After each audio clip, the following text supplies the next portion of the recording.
살다 보면 무슨 일이든 일어날 수 있습니다.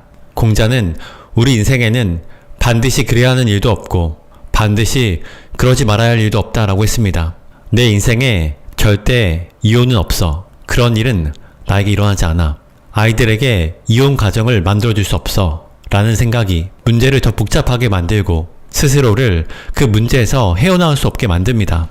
하지만 애초부터 우리 인생에 그런 보장 따위는 없습니다. 우리 인생은 위로든 아래든 한계가 없습니다. 우리는 그저 그때그때의 마땅함에 따라 행동할 뿐입니다. 누구든지 이혼할 수 있습니다. 이혼은 여러분의 인생에서 맞닥뜨리는 수많은 실패 중 하나에 불과합니다. 해결할 수 없는 문제가 있음에도 이혼하지 않는 것은 더 큰 실패입니다. 인생을 살면서 실패를 한 번도 경험하지 않은 사람은 없습니다. 내가 실패했다는 사실을 인정하십시오. 그래야 그것을 토대로 새로운 길을 모색할 수 있습니다. 실패는 상실이고 그로 인해 밀려오는 슬픔은 너무나 당연한 과정입니다. 그 감정을 부인할 필요는 없습니다. 이제 여러분이 할 일은 그 슬픔을 단계적으로 줄여나가는 것입니다. 하나의 문이 제대로 닫혀야 비로소 다른 문을 열 수 있습니다. 닫힌 문 앞에 주저앉아 울고 있지 말고 다른 문을 찾으십시오. 새롭게 열린 문에서 더 큰 행복을 맞이할 수 있습니다. 여러분의 인생은 여러분에게 달려 있습니다.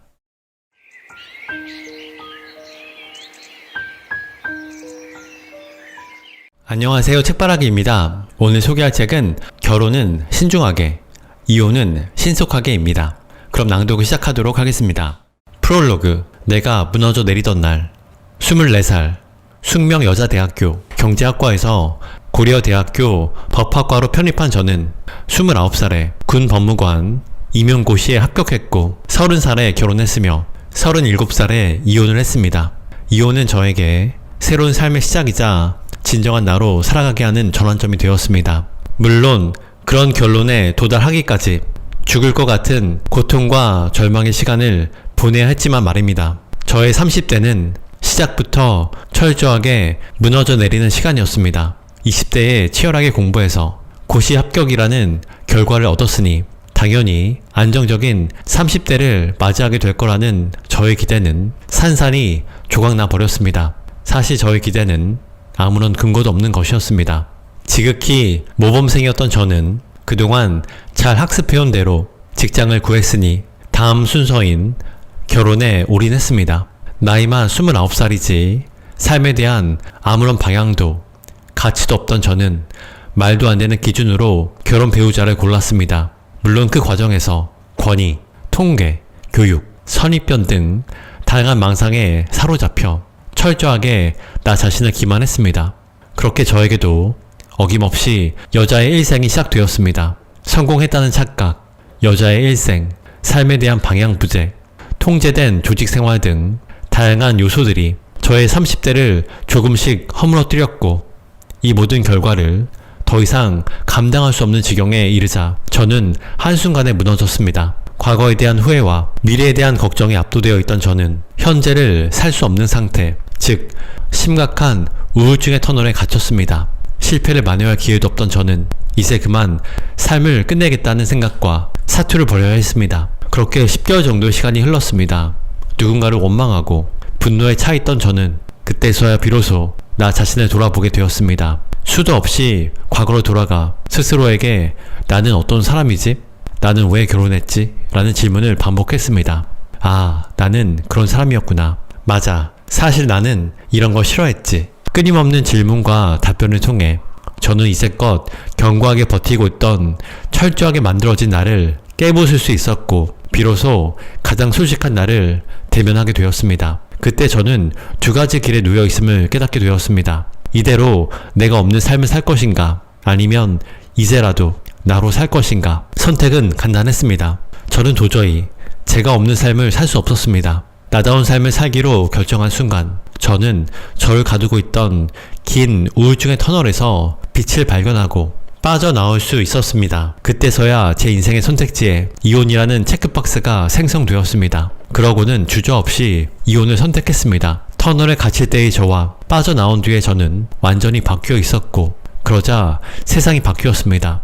저는 이 책을 통해 삶에 대한 통찰도 없고 홀로 서지도 못한 사람이 그저 나이가 찼다는 이유로 또는 괜찮은 직장을 가졌다는 이유로 인생의 중요한 문제를 경솔하게 선택했을 때 삶이 얼마나 처참하게 무너지는지에 대해 보여드리고자 합니다. 결혼은 신중하게, 이혼은 신속하게 하는 것입니다. 하지만 우리는 여러 가지 이유로 결혼을 신속하게 하고 이혼을 신중하게 합니다. 이 책은 변호사로서 마주했던 다양한 상담과 개인적인 경험을 바탕으로 우리가 이혼을 선택할 때 어떤 요소에 영향을 받는지, 그리고 무엇에 가스라이팅을 당해 결혼을 신속하게, 이혼을 신중하게 하는지에 대한 답을 찾아가는 여정입니다. 이 여정을 함께한 여러분들이 저와 같은 시행착오 없이 각자의 인생에서 나답게 바로 서는 사람, 한결같은 사람이 되기를 바라고 스스로의 경계를 뛰어넘어 성공하는 삶을 살기를 희망합니다. 결혼은 의무가 아니라 선택이다. 결혼은 제도입니다. 제도의 사전적 의미는 관습이나 도덕, 법률 따위의 규범이나 사회 구조의 체계입니다. 그러니까 제도는 어떤 목적을 위해 인위적으로 만든 것이지 인간의 본능에 따른 결과가 아닙니다. 이와 같이 결혼은 제도이기 때문에 해도 되고 안 해도 되는 선택의 문제입니다. 엄밀히 말하면 결혼이란 법률의 테두리 안으로 들어가느냐 마느냐의 문제입니다. 그래서 많은 분들이 고민합니다. 과연 결혼을 할 것인가 말 것인가? 우리는 모두 인생이라는 바다 위에서 끝을 알 수 없는 항해를 하고 있습니다. 항해를 하다 보면 어려운 일이 생기기 마련입니다. 어마어마하게 큰 파도를 만날 수도 있고 배가 난파되는 끔찍한 일이 벌어질 수도 있습니다. 하지만 항해를 함께하는 동반자가 곁에 있다면 인생의 풍파는 더 이상 시련이 아니며 하나의 모험이 되는 그 자체만으로도 굉장히 멋진 일입니다. 인생에서 동반자를 만난다는 것은 그야말로 신의 축복입니다. 우선 이런 동반자를 만난 뒤에 결혼을 할지 말지 고민해야 하는데 우리는 반대로 결혼을 먼저 결정한 뒤에 그에 합당한 사람을 찾아다닙니다. 아니면 동반자를 만나지도 않는 상황에서 비혼을 결정하기도 합니다. 이런 결정은 단지 결혼 제도에 대한 수능과 저항에 불과합니다. 먼저 동반자를 찾으십시오.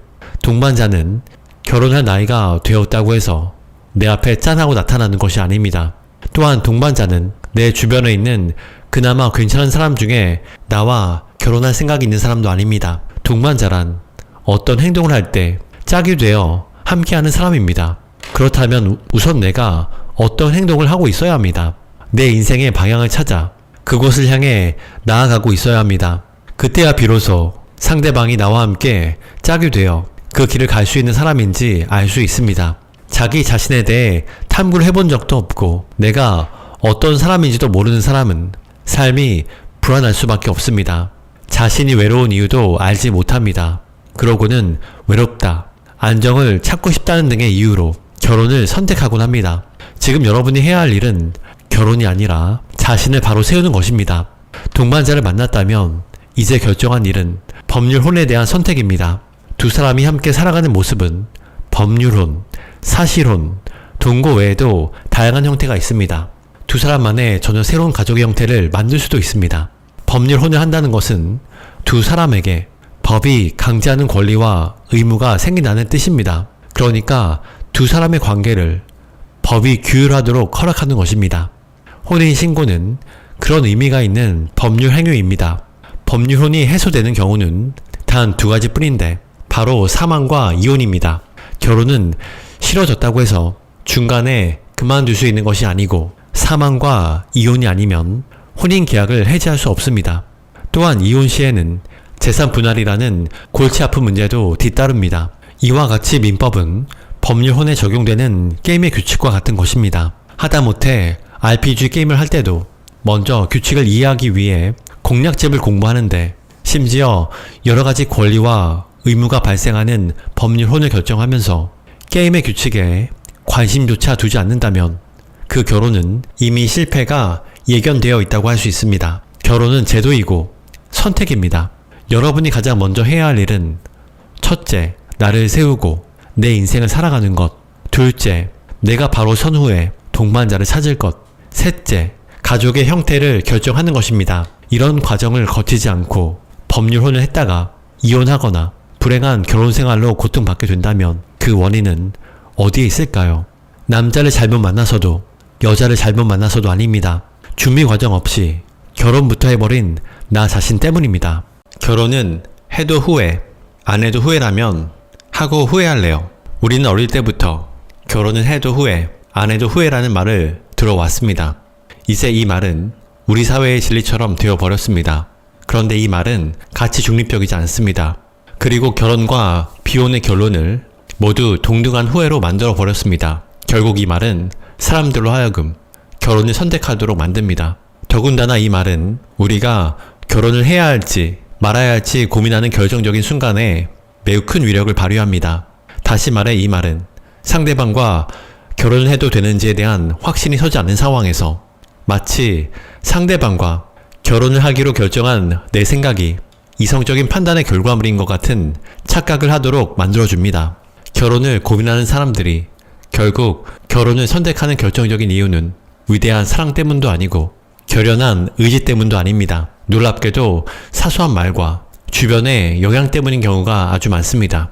결혼 여부에 대해 결정을 하지 못한 상황인데도 질질 끌려가듯이 결혼을 준비하게 되고 상대방이 별로 마음에 들지 않은데도 적극적으로 대시하는 모습이 마음에 들어 결혼을 하기로 결정합니다. 이러한 결정을 하는 사람들의 마음 깊은 곳에는 바로 결혼은 해도 후회, 안 해도 후회라는데 그냥 하자는 메커니즘이 작동하는 것입니다. 우리는 살면서 왜 후회를 하게 될까요? 흔히 가보지 않은 길에 대해서는 누구나 후회한다고들 말합니다. 과연 그럴까요? 그렇다면 사람들의 인생은 후회로 점초되어 있을 겁니다. 하지만 제 생각은 좀 다릅니다. 후회는 어떤 일의 결과가 내 주체적으로 판단해 내린 선택이 아닌 경우에 일어납니다. 결혼과 배우자의 선택이 스스로의 판단에 따라 결정된 게 아니라면 그 사람은 100% 후회합니다. 이때 그 사람이 후회하는 이유는 결혼했다는 것 때문이 아닙니다. 자신이 정말 결혼이 하고 싶은지, 이 사람과 결혼을 하고 싶은지에 대한 수고가 없었던 것에 대한 크나큰 후회와 자책입니다. 본질을 혼동해서는 안 됩니다. 후회는 곧 실패, 허물을 의미합니다. 실패는 피할 수 있으면 피하는 것이 상책입니다. 우리 인생은 결코 후회의 연속도 아니고 후회할 짓은 애초에 하지 않는 것이 낫습니다. 결혼은 해도 후회, 말장난에 휘둘리지 말고 인생을 살면서 크게 후회하는 일이 없도록 하십시오. 그러기 위해서는 생각하기를 게을리하지 말고 스스로 선택해야 합니다. 공궁함은 누구도 해결 못한다. 혼인은 육체적, 정신적 결합을 목표로 하는 신분상의 계약이고 그 계약은 종신입니다. 혼인 계약을 해지하는 방법은 이혼과 사망 두 가지뿐이며 혼인이 해지되어도 원상 회복은 불가능합니다. 결혼할 때 나와 상대방의 경제력은 중요할까요? 이 질문에 아니라고 대답할 사람은 없을 겁니다. 공자는 공궁한 생활 속에서 누구나 그로 인해 근심을 감당하지 못한다고 했습니다. 결혼을 하려면 일단 내가 먼저 경제적인 능력이 있어야 합니다. 자본주의 사회에서 경제적으로 자립하지 못하면 독립된 인간이 되기 어렵습니다. 내가 독립된 인간이 되지 못한다는 것은 부부 관계에서도 대등한 관계를 이루지 못할 가능성이 큽니다. 또한 상대방의 경제력 또한 잘 알고 있어야 합니다. 경제력에는 자산과 현재 능력 등이 모두 포함됩니다. 돈이 있어야만 결혼할 수 있다는 말이 아닙니다. 결혼은 두 사람의 결합인데 여기에는 경제 상황도 포함됩니다. 서로의 적극 재산과 소극 재산에 대한 명확한 정보 없이 두 사람의 공동 생활에 대한 경제 규모를 가늠할 수 없습니다. 최소한 두 사람이 결합함으로써 가정의 경제 규모가 어느 정도 되는지를 정확히 수치로 알아야 합니다. 상담을 하다 보면 부부 중 한쪽이 자신의 부채를 속이고 결혼해서 신혼 초부터 분란이 일어난 경우가 종종 있습니다. 이런 경우 대개는 한쪽 부모님이 그 부채를 갚아줍니다. 그렇다면 이 문제가 해결이 된 것일까요? 전혀 그렇지 않습니다. 이미 자신의 경제 규모에 맞지 않은 생활을 해서 빚을 지고 그것을 갚을 대책도 없으며 무엇보다도 그 사실 자체를 숨긴 사람은 천하의 쓸모없는 제목입니다. 공자는 썩은 나무는 조각할 수 없다고 분명히 못을 박았습니다. 그 사람은 앞으로도 그렇게 무분별하게 생활할 확률이 매우 높습니다. 그리고 그 뒤시닥거리는 온전히 배우자의 몫입니다. 내가 노력한다고 해서 나아질 수 있는 문제가 아닙니다. 돈을 많이 번다고 해도 그 문제는 해결할 수 없습니다. 해결할 수 없는 문제를 가진 사람은 곁에 두는 게 아닙니다. 썩은 나무를 조각하면서 여러분의 인생을 낭비하지 마십시오. 결혼할 때 반드시 묻고 확인해야 하는 것 중 하나가 서로의 재산 관계를 명확히 하는 것입니다. 돈 이야기를 꺼내는 것이 불편한가요?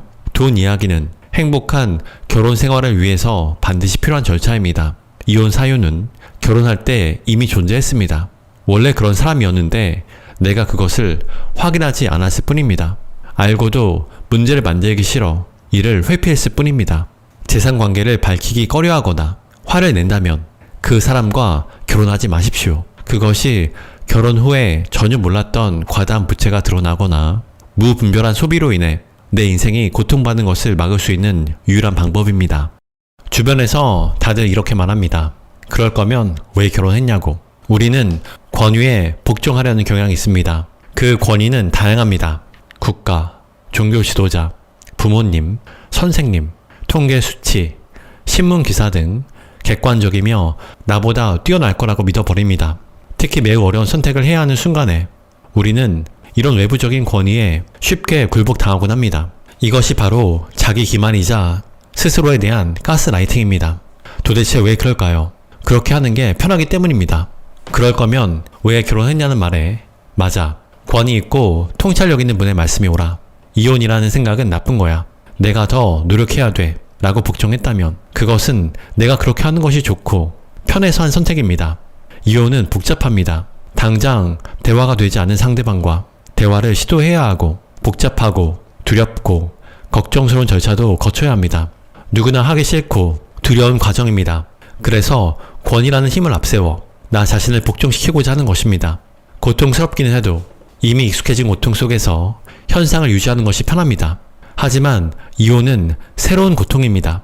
똑같은 고통이지만 새로운 고통은 낯설고 두렵기까지 합니다.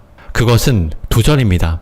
이혼은 끝이 아니기 때문에 이혼 후에 펼쳐질 삶에 대한 도전이 필요합니다. 그 무섭고 싫은 도전을 안 하기 위해서는 근거가 필요합니다. 배우자가 외도를 하는데도 이혼을 하지 않을 수 있는 이유, 나를 설득시키고 다른 사람도 설득시킬 근거가 필요합니다. 이때 많은 사람들이 이혼 가정 자녀는 불행하다는 통계를 앞세웁니다. 여러분의 삶이 바닥까지 떨어져 있을 때 나를 비난할 뿐만 아니라 미래에 대한 아무런 대안도 제시해주지 못하는 권위 따위는 그냥 버려버리십시오. 헛소리에 불과합니다.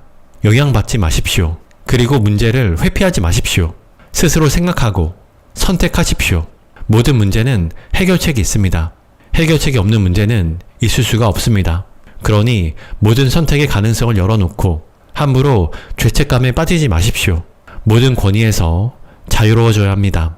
그래야 비로소 진정한 자신을 찾을 수 있습니다.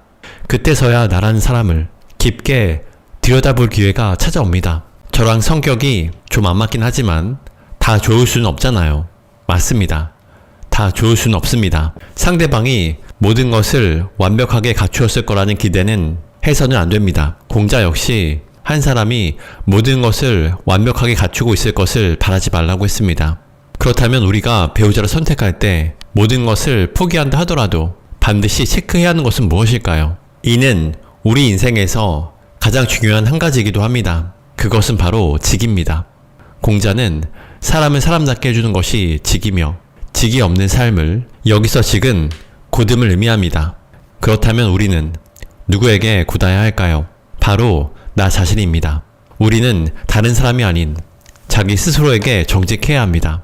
자기 자신에게 정직하지 않은 사람은 남이 볼 때와 보지 않을 때의 행동이 천양지차이고 주변의 평판과 시선에 크게 신경을 쓰며 사람으로서 부끄러움이 없이 언제나 당당합니다.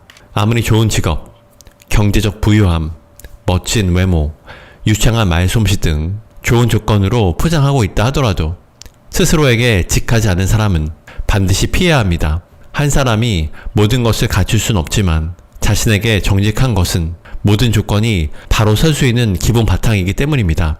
이것이 없는 사람은 결국 아무것도 없는 사람과 같습니다. 자기 자신에게 정직하지 않은 사람이 갖고 있는 외부적인 조건이 그것이 아무리 훌륭한 것이다 하더라도 순식간에 사라지기 십상입니다. 결국 배우자를 보는 가장 중요한 요소는 삶에 대한 태도에서 나오는 것이지 외적인 조건에서 나오는 것이 아닙니다. 삶에 대한 태도가 정직한 사람은 남이 보건 보지 않건 한결같음을 유지하고 사람으로서 잘못한 일이 있으면 부끄러울 줄 압니다. 그렇기 때문에 그릇된 점을 고칠 수 있고 다시는 같은 잘못을 하지 않으려고 부단히 노력합니다. 상대방이 가지고 있는 현란한 외적인 조건에만 집중한 나머지 정작 가장 중요한 요소가 빠져있는 사람인데도 모든 게 완벽한 사람은 없잖아 라고 스스로를 합리화해선 안 됩니다. 그 빠져있는 한 가지가 여러분의 선택을 후회하게 만들 수도 있습니다. 남들도 다 이러고 산다는데 내가 유별난 건가요? 저 역시 7년간의 결혼 생활을 하면서 여러 가지 이벤트가 있었지만 처음으로 이혼을 생각한 계기는 내 삶에 내가 없는 것이었습니다. 그리고 이혼을 선택하게 만든 결정적인 원인은 내가 동의하지 않은 그저 사회에서 만들어 놓은 어떤 역할이 아닌 나로서 살자는 결심이었습니다. 내 삶에 적용되는 룰은 내가 정하는 룰 메이커가 되는 것입니다. 외도, 폭행, 도박이 아니면 참고 살라는 말이 있습니다.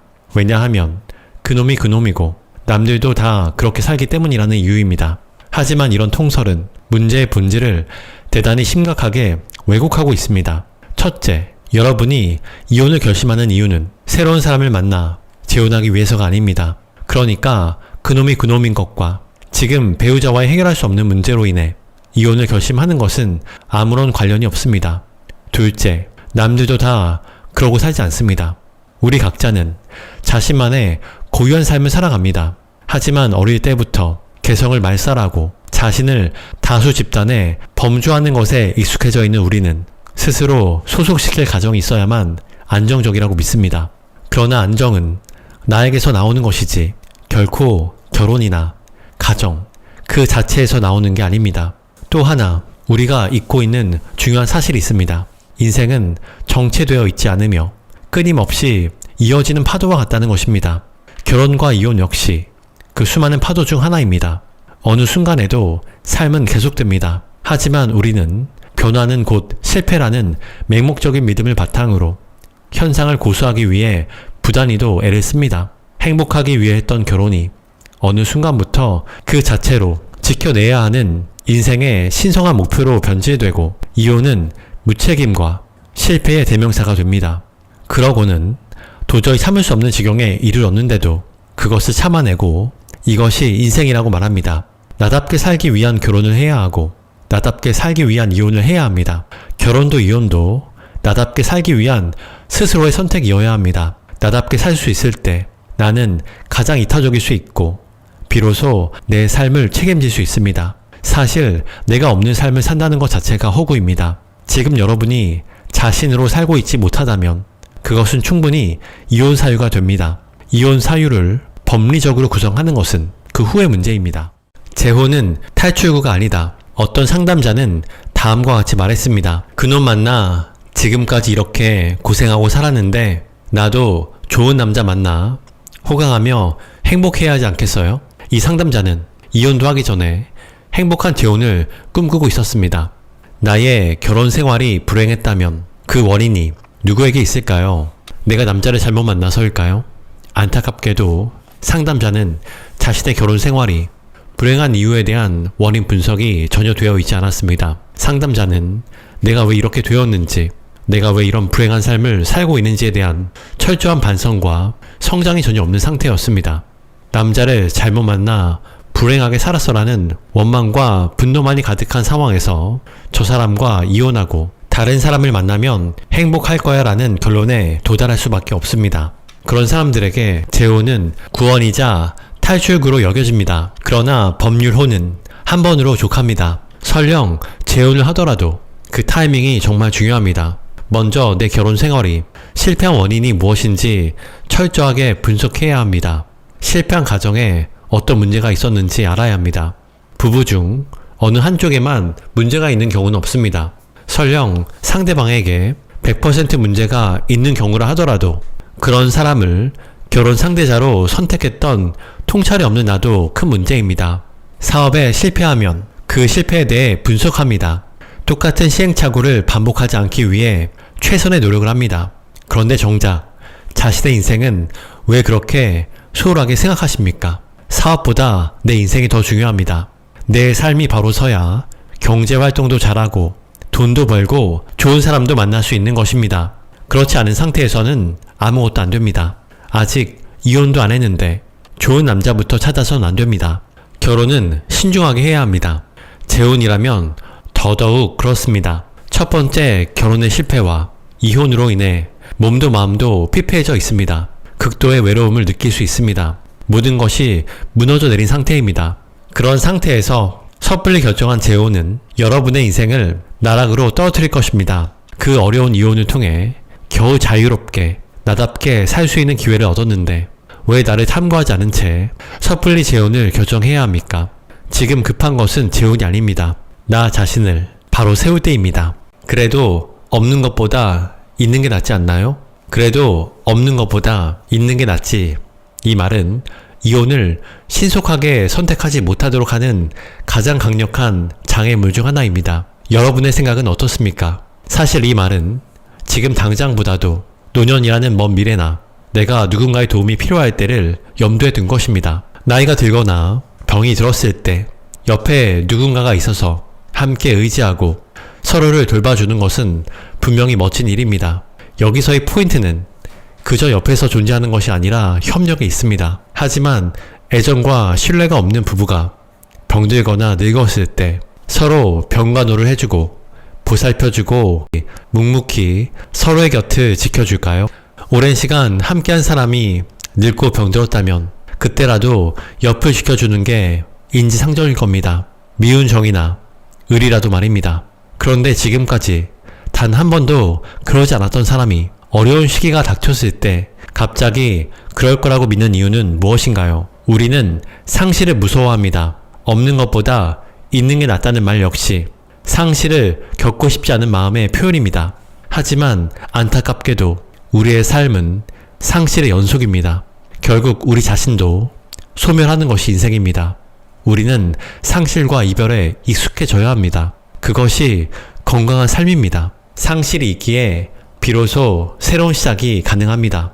그래도 없는 것보다 있는 게 낫지라는 출처도 알 수 없는 통설에 여러분의 인생을 휘둘리지 마십시오. 미래의 불확실한 순간을 위해 지금의 삶을 담보 잡히지 마십시오. 나는 어떤 사람이고 상대방이 나와 함께 할 수 있는 사람인지 평가해야 합니다. 지금 함께하는 것 자체가 불행하고 고통스러운데 단순히 시간이 지난다고 해서 괜찮아질 수 없습니다. 만일 그렇다면 그것은 그저 여러분이 그 불행과 고통에 익숙해진 것 뿐입니다. 상실을 무서워하지 마십시오. 상실은 새로운 출발입니다. 왜 나만 이런 고통을 겪어야 할까요? 이혼은 실패입니다. 결혼해서 실패한 것입니다. 이는 바뀌지 않는 사실입니다. 그 실패의 원인은 여러 가지가 있을 수 있지만 결국 모든 원인은 나 자신에게 있습니다. 우리는 살아가면서 크고 작은 실패를 겪습니다. 그중 이혼은 큰 실패에 속합니다. 이혼은 결혼 생활로 인해 고통받고 찢어진 나의 삶을 원래의 상태로 회복시켜주지 않습니다. 내가 아무리 발버둥 쳐도 이혼했다는 정신적 고통에서 헤어나오기 힘들고 주변의 시선들은 이런 나를 더욱 위축시킵니다. 그런 면에서 이혼은 분명한 실패입니다. 그런데 반대로 이혼을 안 하면 그 삶은 성공일까요? 여기서의 성공은 무엇일까요? 가정을 유지했다는 점인가요? 그렇다면 여러분은 왜 가정을 유지하려고 하나요? 가정을 유지하는 목적이 무엇인가요? 문제가 있는 가정을 깨지 못하고 그 형태만을 유지하는 것은 사실 더 큰 실패입니다. 이혼에는 새로운 시작과 성장하는 내가 뒤따르지만 깨지 못해 유지하는 가정에는 예견된 절망과 거기에 순응하는 내가 있을 뿐입니다. 여러분은 절망을 참을 수 있습니까? 열심히 노력했지만 실패를 맞게 된 순간 여러분은 어떻게 행동하십니까? 왜 하필 나에게 이런 비극이 생기는 걸까? 왜 이렇게 나는 운이 없을까? 다른 사람은 이런 고통을 겪지 않는데 왜 나만 이런 고통을 겪어야 할까? 하며 현실을 부인하고 원망합니까? 잠깐이야 원망하고 자책할 수 있습니다. 그런데 그것이 오래가면 어떻게 될까요? 여러분이 한 실패를 여러분 스스로 받아들이지 않으면 어떻게 하실 겁니까? 나는 이미 바닥까지 내려갔는데 원망만 하고 있다면 누구도 그곳에서 헤어나올 수 없습니다. 그렇다면 안타깝게도 여러분의 인생은 거기에서 끝입니다. 성장하지 않는 인생은 죽은 것과 마찬가지이기 때문입니다. 인생은 굴곡이고 흐름입니다. 올라갈 때가 있으면 반드시 내려갈 때가 있습니다. 내 삶이 추락하고 있는데 그 사실 자체를 인정하지 못하면 결국 현재의 나 자신을 부정하게 되고 지금을 살지 못하고 과거에 갇혀 살 수밖에 없습니다. 우선 여러분의 삶이 밑바닥에 있음을 인정해야 합니다.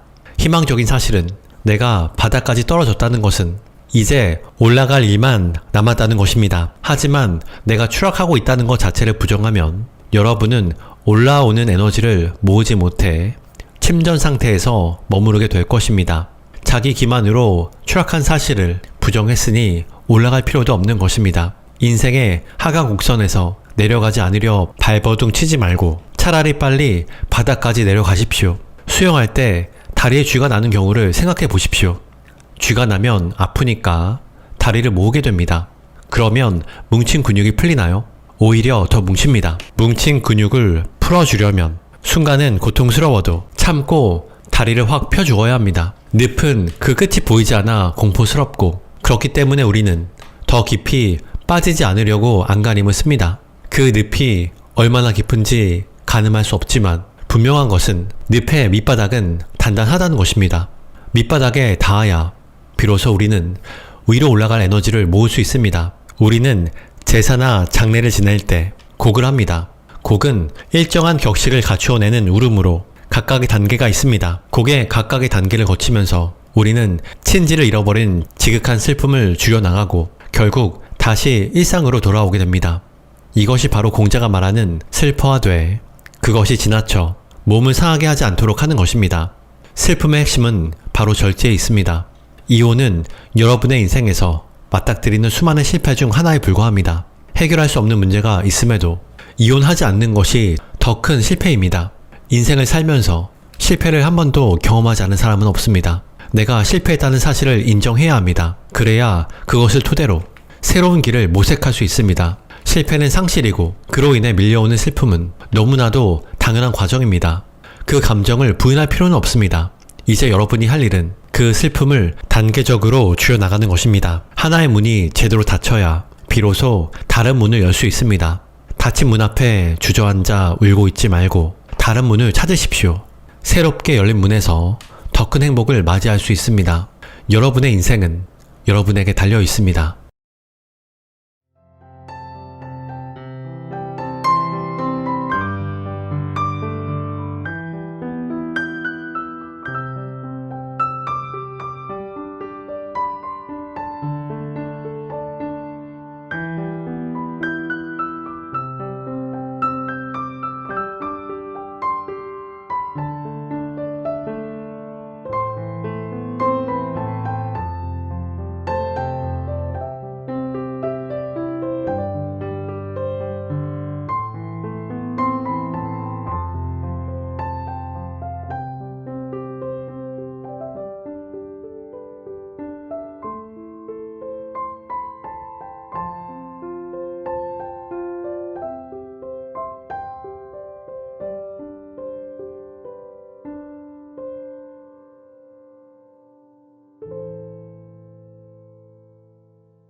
저자 이지훈, 고려대학교 법학과를 졸업하고 중국 칭화대학교에서 법학 석사학위를 받았다. 국방부 조사본부 법무실장, 국방부 법무관리실 송부배상장교, 국가인권위원회 군인권조사관을 역임했으며 2018년부터 유튜브 아는 변호사 채널을 운영하고 있다. 삶과 인간에 대한 깊이와 통찰을 바탕으로 각종 컨설팅과 송무 업무를 수행하고 있으며 한 명의 선진으로서 근본적인 문제 해결을 위해 아류 논어, 헛똑똑이를 위한 결혼 수업, 징징이를 위한 이혼 수업 등 다양한 강의를 하고 있다.